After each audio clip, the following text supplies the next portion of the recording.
Welcome to our first in the Chemistry Matters series. I am Francine Taylor Campbell.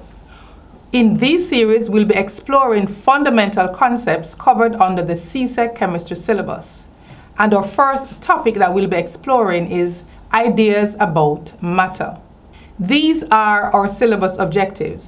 We will be explaining how evidence supports the particulate theory of matter, distinguish among the three states of matter, and explain the changes between the three states of matter in terms of energy and arrangement of particles. So these are our guiding questions. What is matter? How do we know that matter exists? How do the states of matter differ? And how can the states of matter be interconverted? So what do we know about matter? What can we remember? Matter, yes, it's all around us.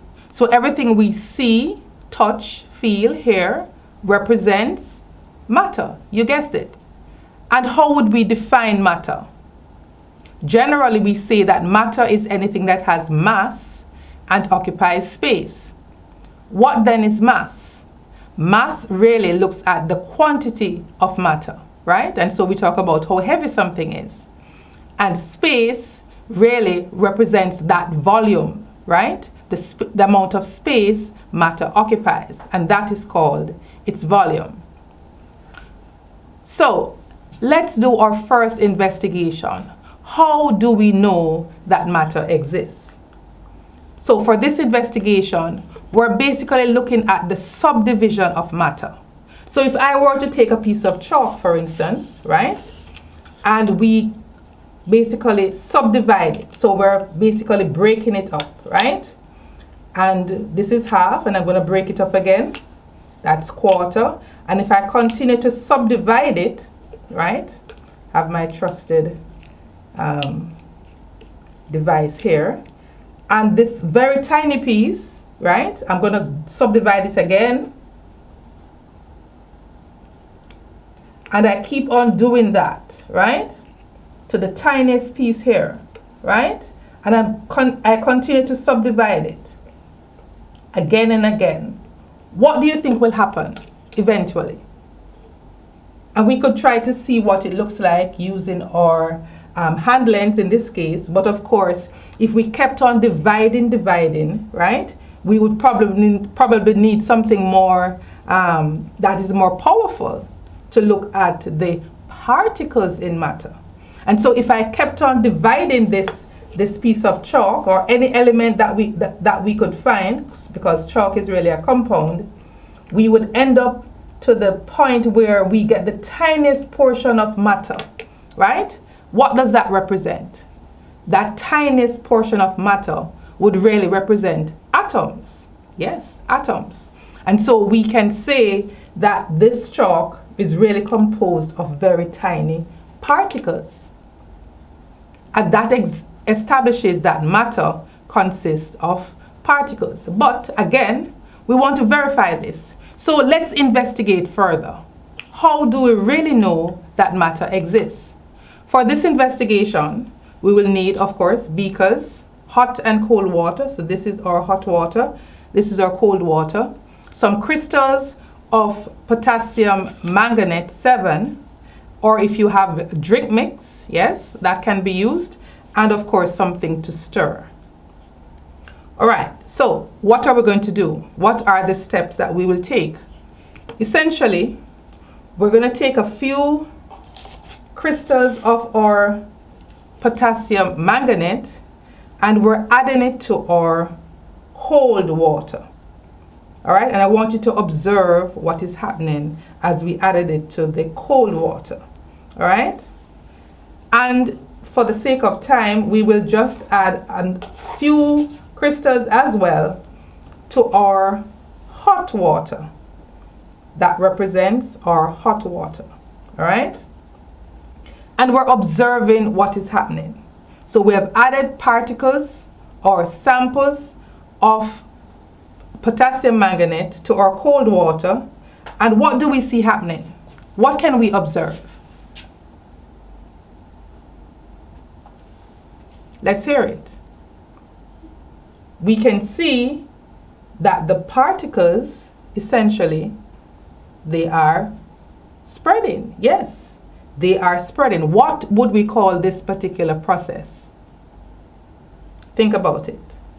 And then let's look at the particles that were added to the hot water, or at least the water of a higher temperature, right?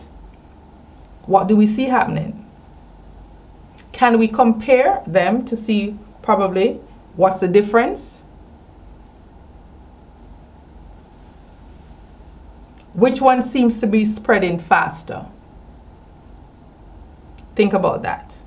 So, if we were to look carefully, we would realize that the particles from the potassium permanganate is mixing with the water. And so it tells us that the potassium permanganate consists of particles. And those particles now are spreading by the process of diffusion. And so it is diffusing through the water molecules that are present here. In the same way that that is happening, we can see that the particles added to the hot water seems to be spreading a bit more, right? Good. And so what that suggests to us, well, let's ask the question. Why is it that the hot water would cause the particles to spread faster? What is your answer to that? Essentially, the particles of the permanganate are moving from an area of high concentration to an area of low concentration. And that we say is diffusion. But in the hot water, we're essentially seeing that the hot water is providing more energy to the particles, and that would explain why they're moving faster in the hot water. And so this again proves to us that matter exists as particles. You can see if we leave these two beakers with hot and cold water for a while, we'll see that in the cold water, yes, both show the particles diffusing, but in our hot water, we'll see that there is even more spreading taking place. Now, let's consider the states of matter and let's explore that particular activity. Okay, so what else do we know about matter? We know that matter exists in different states. What are those states again? Yes, solids, liquids, and gases. And these states of matter differ in how the particles are arranged and in the energy of the particles. So, let's explore this. We're going to be trying to create models of the states of matter. And this is what you will need. And this is what we're working with.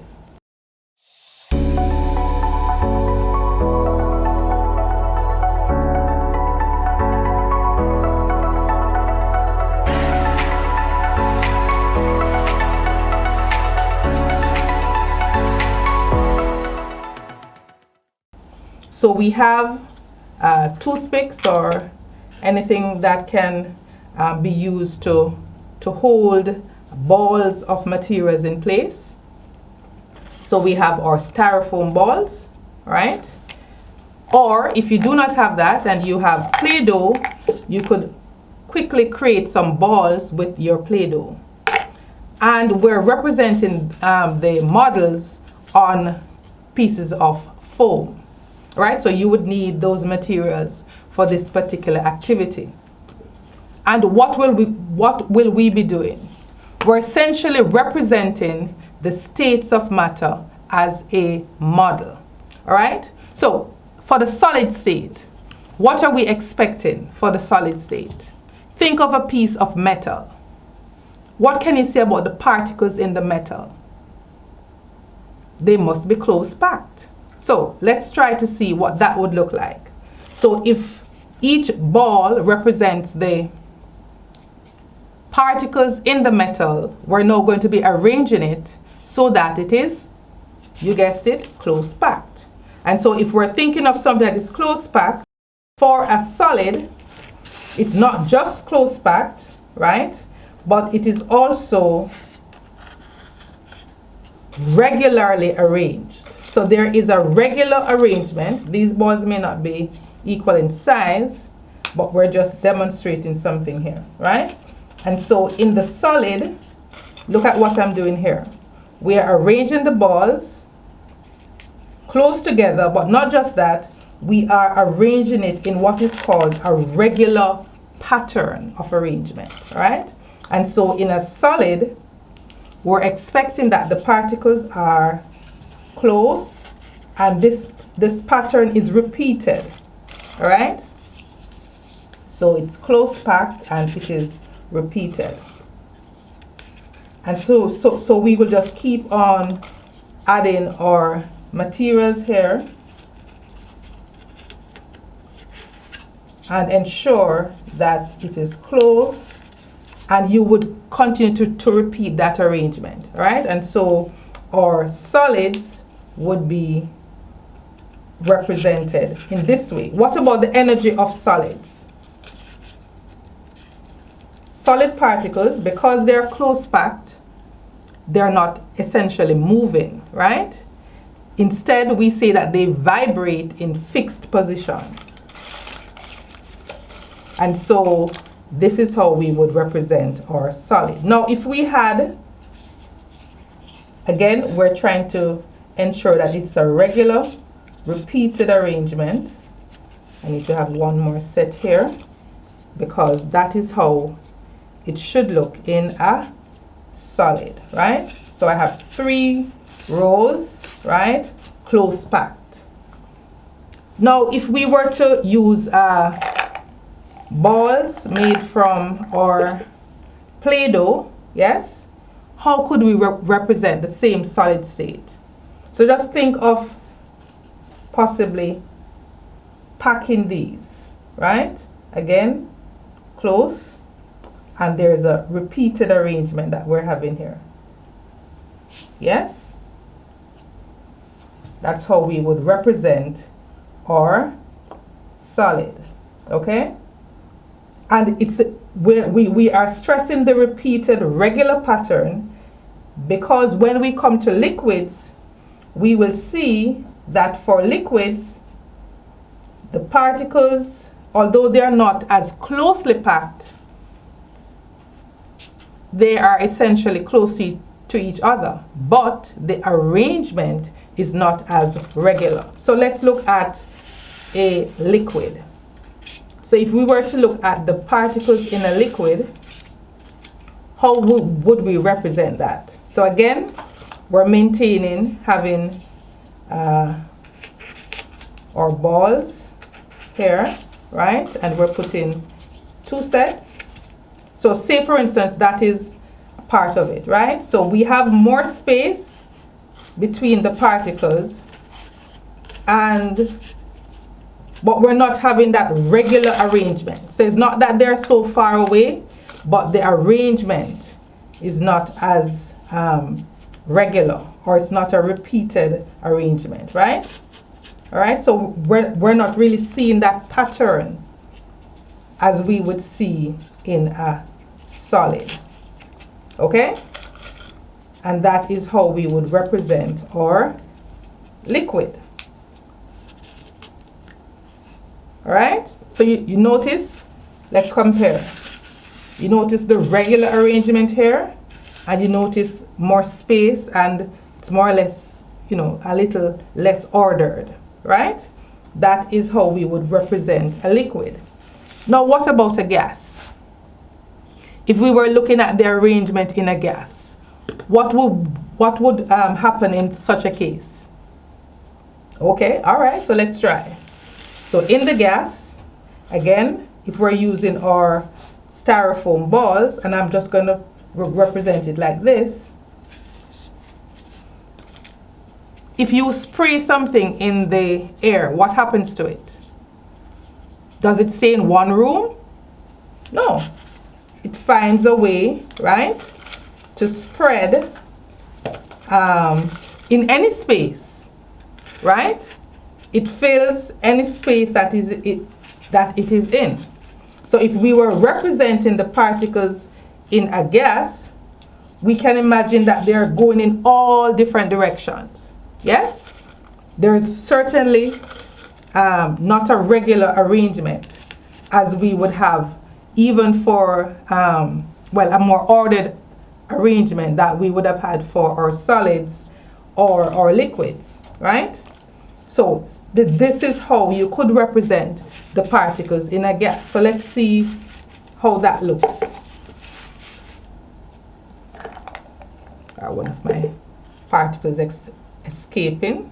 All right, so look at that, right? No sense of order, going all over the place in every direction, right? And that is how we would represent if we were representing the gas in this particular instance, right? All over the place. So why is it that gases would take on this particular arrangement? Because their kinetic energy is at the highest level, right? So they will not be stationary. They are constantly moving. And so that is how we would differentiate between the three states of matter. Solids, well ordered, packed, attractive forces are high, yes, and of course they have little energy to move, and so they stay in fixed positions, or they vibrate in fixed positions. Liquids, now a characteristic feature of liquids as well as gases is that they flow. Why do liquids flow? There is some amount of attractive force that keeps the particles closer, not as close as in a solid. However, they have more kinetic energy, and so they will move, and so the particles in a liquid actually flows. So it's almost like a balance between the attractive and the kinetic energy. All right, so what have we learned so far? We have learned that matter exists as particles. The particles in matter can diffuse or spread out, and in that particular case, that is called diffusion. And of course, that process proves that matter exists as particles. And just for emphasis, if we were to change the states of matter, so here we have a candle, right? So it's composed of the wick as well as wax.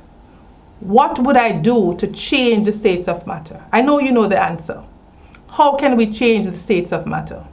Essentially, to move from a solid to a liquid, all we need to do is increase the energy. How do we increase the energy? By adding heat. So if I should strike a match here and add to my wax, and we all know what would happen, yes? We're expecting the wax eventually to melt. I don't know if our camera can catch that melting that is taking place, right? So we can see the liquid forming around the fire, right? And so the solid will melt. And if I should add even more heat, it will change it from a liquid into a gas. And so the states of matter can be interconverted by adding heat or by cooling, by taking out that energy, right? So if we cool, right, the liquid right here, which is what will happen afterwards, right? The melted candle or the melted wax, that is, if we should allow it to cool, it will reform into a solid. So cooling will change it from a liquid back to a solid. All right, so in wrapping up, what else did we learn today? Okay, let's take out this fire. So if you're observing, you would see that the wax is melting and it's flowing down the side of the candle, and as it flows, it is being cooled and reforming the wax, right? So that helps our explanation. And so we understand that solids, liquids, and gases differ based on the strength of the attractive forces. Let's just rest this here. And the energy of the particles. What else did we learn today? We learned that the particles of matter can be changed from one state to another or one form to another by increasing the kinetic energy of the particles or decreasing that kinetic energy. And that comes about by either adding heat or cooling. That's all we have for today. I hope you would have learned something that is helpful to your preparation for your CSEC chemistry examinations. See you next time.